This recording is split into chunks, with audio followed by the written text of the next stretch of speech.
क्या हाल चाल बच्चों। एग्ज़ाम का प्रेशर अभी क्रिएट होना चालू हो गया होगा। कारण ये है कि नेट का एग्ज़ाम डेट फिक्स हो गया है 5 मई, और बोर्ड का भी एग्ज़ाम डेट आपको कहीं ना कहीं पता चल गया है कि बोर्ड का एग्ज़ाम डेट क्या होना है और कहाँ कब से बोर्ड का एग्ज़ाम होगा।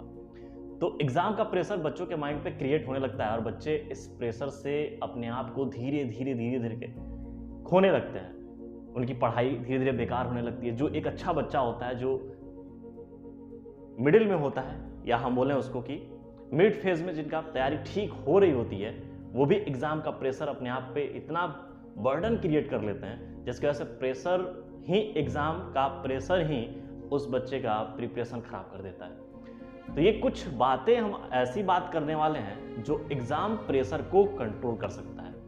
और याद रखिएगा, ये 5 टिप्स ऐसे हैं जो 5 टिप्स हम अपने जीवन में भी लागू किए और बहुत सारे रैंकर बच्चों को भी देखा कि ये 5 टिप्स को उन्होंने लागू किया अपने लाइफ में। गोल को अचीव करने के लिए, एग्जाम प्रेशर को कंट्रोल करने के लिए ये 5 टिप्स लागू किए।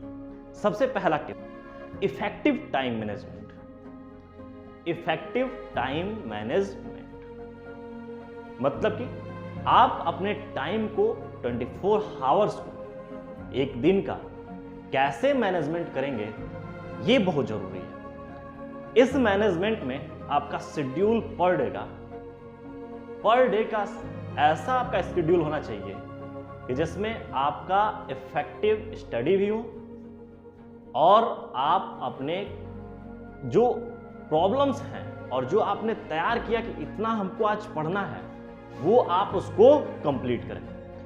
और ऐसा नहीं कि लगातार वे में पढ़ते रहें। जैसे कुछ बच्चे बैठते हैं, सोचते हैं कि 2 से 2 घंटा, 3 घंटा, 4 घंटा लगातार बैठे रह के पढ़ लेंगे।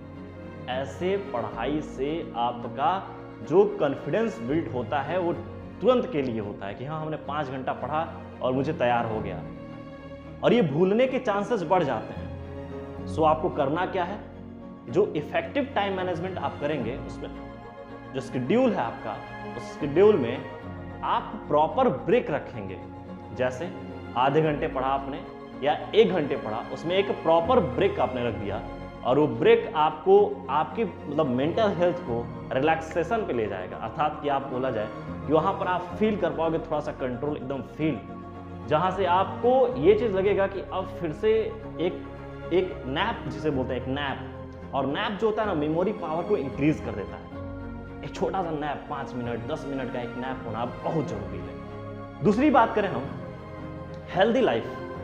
हेल्दी लाइफ स्टाइल का मतलब क्या है कि बैलेंस डाइट होना चाहिए। बैलेंस डाइट और स्लीपिंग साइकिल अगर बात की जाए तो 7 से 8 घंटे का प्रॉपर नींद होना चाहिए। और ये प्रॉपर नींद आपको क्या करेगा कि आपकी मेमोरी को और कंसंट्रेशन को इंक्रीज करेगा। 7 से 8 घंटे रेस्ट को क्वालिटी रेस्ट बोला गया है हमारे यहां, और हमारे शास्त्रों में भी ये बोला गया है कि क्वालिटी रेस्ट। और ये क्वालिटी रेस्ट सबको चाहिए। क्वालिटी रेस्ट आपकी मेमोरी, कंसंट्रेशन पावर, आपकी एनर्जी को बिल्ड करता है। बात समझ में आ रही है? Stress reduction technique. अब स्ट्रेस रिडक्शन टेक्निक को बोल सकते हैं स्ट्रेस बस्टर। हम बोलते हैं स्ट्रेस बस्टर। क्या ऐसा करें कि स्ट्रेस मेरा बस्ट हो जाए? तो जब हम भी क्लासेस लेते हैं तो क्लासेस लेने के बाद हमारा भी एक स्ट्रेस लेवल बढ़ जाता है। तो इस स्ट्रेस लेवल को डाउन करने के लिए मैंने तो अपने ही घर में जिम खोल रखा है, जहां पे मैं एक्सरसाइज करता हूं, और एक्सरसाइज करके मैं अपने स्ट्रेस लेवल को कम लाऊंगा। लेकिन अब बच्चों के लिए क्या है कि आपको अपना पर डे का स्ट्रेस कैसे डाउन करेंगे। तो ये सबसे अच्छी बात है कि आप एकांत में अपने आप को आधा घंटा, 1 घंटा या 45 मिनट का समय दीजिए, जिसमें आप ये टाइम आप यूज कर सकते हो सुबह के 3 बजे से लेकर 5 बजे के बीच में। जब भी आपका नींद खुले तो 40 मिनट या 35 मिनट आप मेडिटेशन में लो, या योगा ले लो, या फिर आप डीप ब्रीथ। जरूरी है ये। अपने अंदर की पोटेंशियल को और बिल्ड करने की, इंक्रीज करने की, ये जरूरी है। ये यदि आपको एक्सरसाइज पसंद है, जिम पसंद है, तो आप जिम भी जा सकते हैं। मॉर्निंग या इवनिंग किसी भी एक टाइम पे आप जिम ज्वाइन करिए। ये स्ट्रेस लेवल को काम डाउन कर देगा। और साथ में बैलेंस डाइट लें। इसमें यह जरूर ध्यान रखिएगा कि एक्सरसाइज करते वक्त अधिक मात्रा में लोग कैफीन का इंटेक करने लगते हैं, तो कैफीन के इंटेक से अवॉइड करना है। कैफीन इंटेक से अवॉइड करने से क्या होगा आपका कि जो स्ट्रेस लेवल या जो बोले एंजाइटी लेवल, स्ट्रेस आप डाउन करने गए हो और कैफीन ले लोगे तो एंजाइटी लेवल बढ़ जाएगा और नींद जो होगी वो कम हो जाएगी।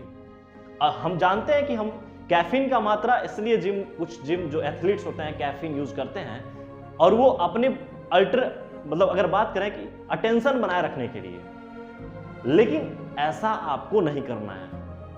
कैफीन का इंटेक से अवॉइड करना है। कैफीन इंटेक अवॉइड बहुत जरूरी है। ये एंजाइटी लेवल को बढ़ाता है और स्लीप साइकिल को कम कर देता है।